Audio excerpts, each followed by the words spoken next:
ଏମିତି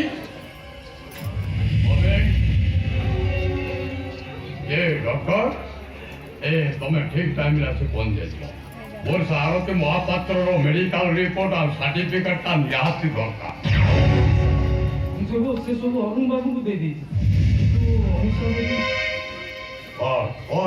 ପଇସା ସବୁ ଜାଣିଯାଇଛି। ନାଇଁ ସେ ମେଡିକାଲ ଚେକଅପ୍ ସେ ଜାଣି ଯାଇଛନ୍ତି ଯେ ସେ ଆଉ ମା ହେଇପାରିବେନି।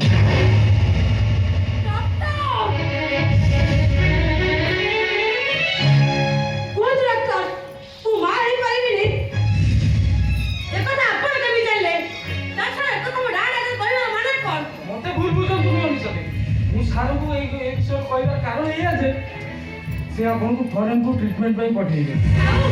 ମୁଁ ଛୋଟ ପିଲା ନୁହେଁ ଯେ ଆପଣ ମୋତେ ଚକୋଲେଟ୍ ଦେଇ ଭୁଲେଇ ଦେବେ। ସତ କଥା କୁହନ୍ତୁ, ମୁଁ ମା ହେଇପାରିବିନି କାହିଁକି? ସେ କଥା ମୁଁ କେମିତି କରିବି?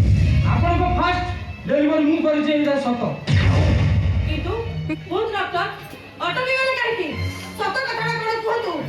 ଡକ୍ଟର ରିପୋର୍ଟ କରେ ମୁଁ ଫ୍ୟାମିଲି ପ୍ଲାନିଂ ଅପରେସନ୍ ହେଇଯାଇଛି। ଡେଲିଭରି ପରେ କୁହନ୍ତୁ ମୋର ଫ୍ୟାମିଲି ପ୍ଲାନିଂ ଅପରେସନ୍ ପାଇଁ କିଏ କହିଥିଲା? କୁହନ୍ତୁ ଡକ୍ଟର କୁହନ୍ତୁ। ମୁଁ କହିଥିଲି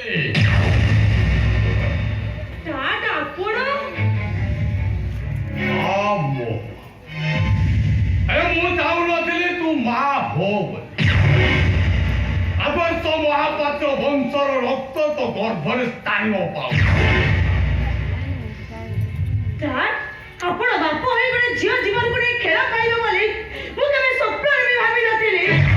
ଆପଣ ମୋତେ ସୁଖଳିତ ଭାବରେ ଅସୁଖଳିତ ସଜାଇ ଦେଇଛନ୍ତି। ଆପଣ ବାପ ନୁହନ୍ତି, ବାପ ରୂପରେ ଗୋଟେ ପଶୁ। ପଶୁ ଓ ଗୋଟାଏ ରାକ୍ଷସ। ମୋ ସ୍ୱାର୍ଥରେ ବାଧା ସୃଷ୍ଟି ହେଲେ ମୋ ପୁଅ ଝିଅ କାହାରିକୁ କ୍ଷମା ଦେବେ।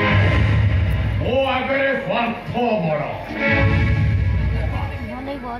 ସବୁ ଭୁଲ ମୋର। ମୋ ନିଜ ହାତରେ ମୋ